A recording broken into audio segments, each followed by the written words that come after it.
Hi friends, name me Ahmad Sharif, Education Mentor, Student Type Coach and Career Counselor, and this video is brought to you by It's My Masters Redefining Careers. ఇవాళ మనం చూడబోతున్న topic ఏంటి అంటే why is it beneficial to obtain an APS certification? Obtaining an APS certificate is advantageous for students planning to study in Germany for several reasons. Streamlined university applications.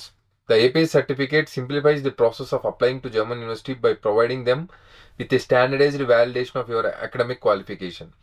అంటే మీరు ఒక ప్రణాళిక ప్రకారంగా ఒక ప్లాన్డ్ ప్రాసెస్లో మీరు వెళ్ళాలి అనుకుంటే వ్యాలిడేషన్ ఆఫ్ జర్మన్ అథారిటీస్ది సర్టిఫికేట్ లేకపోతే అంటే మీరు చదివింది జర్మన్ అథారిటీ వ్యాలిడేట్ చేయకపోతే మీరు ప్రాసెస్ స్టార్ట్ చేసుకోలేరు. Faster visa processing. This certification is a key component in accelerating your student visa application process as it's a required document for visa approval. క్లియర్గా APS వెబ్సైట్లో mention చేయబడింది faster visa ప్రాసెసింగ్కి అవసరం అని. చాలా మంది నేను గ్రూప్స్లో చూశాను, ఇక్కడ చూశాను, ఏపీఎస్ లేకుండా కూడా చేసుకోవాలి అనుకునే వాళ్ళకి ఏపీఎస్ సైట్లో ఉన్న డేటా తప్పితే ఏదైనా సరే ఆ వెరిఫికేషన్ కాంక్రీట్ డేటా చూడకుండా ప్రొసీడ్ కాకండి. Mandatory requirement.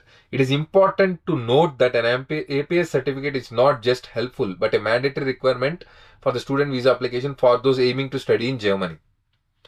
Exception evariki anante students who are beneficiaries of German or EU funded scholarships are exempted from the need of an APS certificate as their scholarship status already involves through a vetting process. Streamlined process is mandatory process. Faster visa processing ki kachitanga idi avasaramu.